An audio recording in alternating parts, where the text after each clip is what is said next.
검색 요정입니다.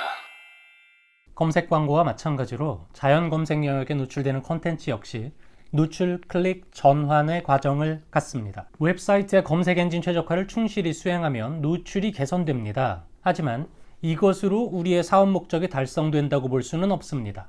클릭이 발생하지 않는 노출은 허수와 같습니다. 물론 클릭 역시 전환이나 하다못해 타겟 교육 같은 우리가 원하는 목적을 가져와야 하죠. 클릭을 높이고 전환을 위한 기본 조건을 만들어주는 검색 엔진 최적화 요소는 바로 페이지의 제목과 설명 문구입니다.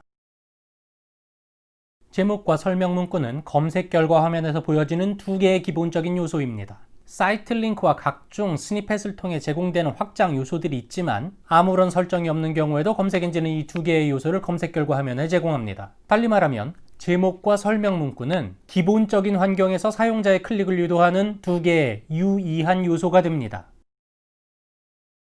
웹페이지의 제목과 설명 문구에는 길이 제한이 있습니다. 여기에서 제한이 있다는 것은 검색 광고처럼 제한을 넘어설 경우 등록이 불가능하다는 의미는 아닙니다. 등록은 가능하지만 검색 엔진이 허용하는 범위를 넘어설 경우 이와 같이 내용이 잘려서 보여지게 됩니다. 만일 우리의 제목과 설명 문구가 지나치게 길고 사용자에게 전달하고자 하는 내용이 뒤쪽에 있어서 점점점에 잘려진다면 그 제목과 설명 문구는 기대하는 역할을 제대로 수행하지 못하게 될 것입니다. 따라서 웹페이지의 제목과 설명 문구는 가능하면 검색 엔진이 소화하는 길이에 맞추고 특별한 사정으로 그 길이를 넘어서야 한다면 중요한 정보를 앞쪽에 배치하도록 해야 합니다. 웹페이지의 제목과 설명 문구는 검색 광고에 비해 상당히 긴 길이를 소화할 수 있습니다. 따라서 특별한 경우가 아니면 이 길이를 넘어서지 않으면 안 되는 일은 그렇게 많지 않습니다. 그리고 이 제한 길이는 검색 엔진마다 다르고요. 같은 검색 엔진에서도 계속 달라집니다. 따라서 검색 엔진의 변화를 가끔씩이라도 모니터링하고 점점점으로 잘리는 링크들의 길이를 확인한 후 그보다 조금 짧게 작성하는 것을 권장드립니다. 구글의 경우 제목은 60자, 설명 문구는 150자 정도로 보시면 큰 무리가 없습니다. 제목은 순위에 영향을 미칩니다. 한때는 매우 강력한 영향을 미쳤으나 더 이상은 아닙니다. 제목 작업만으로 상위에 오를 수는 없습니다. 설명 문구의 경우 순위 결정 요소가 아닙니다. 하지만 다시 말씀드리지만 이 둘은 거의 유의하고 가장 강력한 클릭 요소입니다. 검색 광고와 마찬가지로 제목과 설명 문구 내에 타겟 키워드를 포함하는 것은 사용자로 하여금 해당 링크가 자신의 관심사에 보다 관련이 있다고 생각하게 만듭니다. 따라서 제목과 설명 문구에는 키워드를 포함해 주는 것이 좋습니다. 검색 광고의 경우 글자 수가 많이 제한되기 때문에 키워드를 반복적으로 사용하는 것이 상당히 제한됩니다. 키워드 반복 때문에 오히려 전달하고자 하는 메시지를 전달하지 못하는 부정적인 영향도 있는데요. 웹페이지 같은 경우는 상대적으로 글자 수가 상당히 많이 허용되므로 반복에 대한 부담이 훨씬 덜합니다. 물론 이 키워드는 자연스럽게 집어넣어야지 스팸성으로 사용하면 안 됩니다.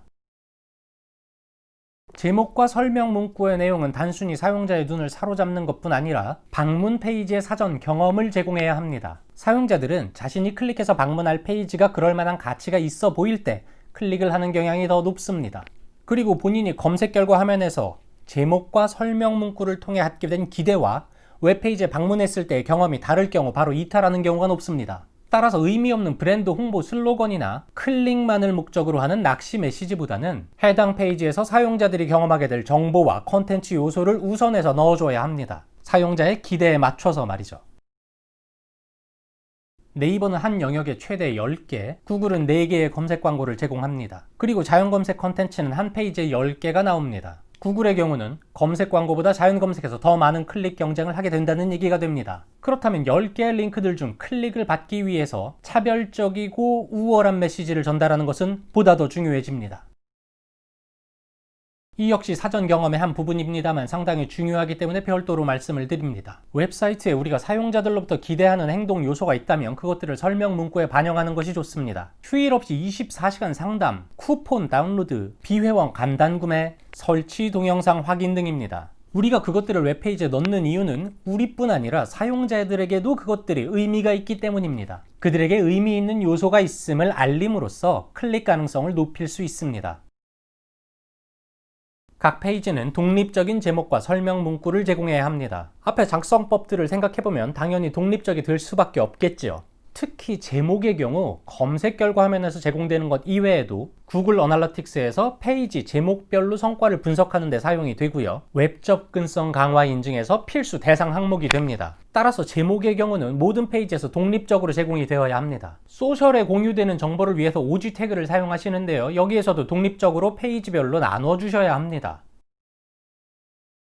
검색 엔진이 늘 우리가 등록한 제목과 설명 문구를 보여주는 것은 아닙니다. 검색 엔진이 볼 때 이 제목과 설명 문구가 페이지의 실제 내용과 너무 다르다면 검색 엔진이 판단한 임의의 내용을 노출할 수도 있습니다. 일반적으로 한 사이트 내 웹페이지들은 동일한 제목 형식을 갖습니다. 그러나 사용자의 의도를 생각해보면 꼭 그래야 하는가라는 것이 저 개인적인 의견입니다. 어떤 키워드는 공식 사이트의 정보를 찾는 사람들이 이용할 것이고 어떤 키워드는 사이트와 상관없이 제품 혹은 정보 그 자체가 궁금할 수도 있습니다. IR 자료, 회사 소개, 채용 정보 등은 공식 사이트가 더 중요하겠죠. 그렇다면 그 페이지가 갖는 사용자 의도에 따라서 어떤 페이지는 공식 사이트라는 말을 제목의 앞쪽에 배치하고 어떤 사이트는 공식 사이트라는 말을 뒤쪽으로 보낼 수도 있습니다. 자동으로 생성되는 페이지나 꾸준히 업데이트되는 페이지 같은 경우 매번 하나하나 타이틀과 제목을 만들기란 상당히 어렵습니다. 이미 수백, 수천 개의 컨텐츠가 올려져 있는 사이트를 최적화할 때도 마찬가지입니다. 이럴 때는 페이지의 특정 영역을 페이지의 제목과 설명 문구에 자동으로 가져오게 하는 방법도 있습니다. 제목과 설명 문구 태그는 검색 광고 문구와 동일한 역할을 합니다. 검색 광고 문구는 하나하나 컨펌을 받고 꾸준히 A/B 테스트를 하면서 자연 검색 영역에 노출되는 페이지의 제목과 설명 문구는 신경 쓰지 않는다? 말이 되지 않는 얘기입니다. 검색요정이었습니다.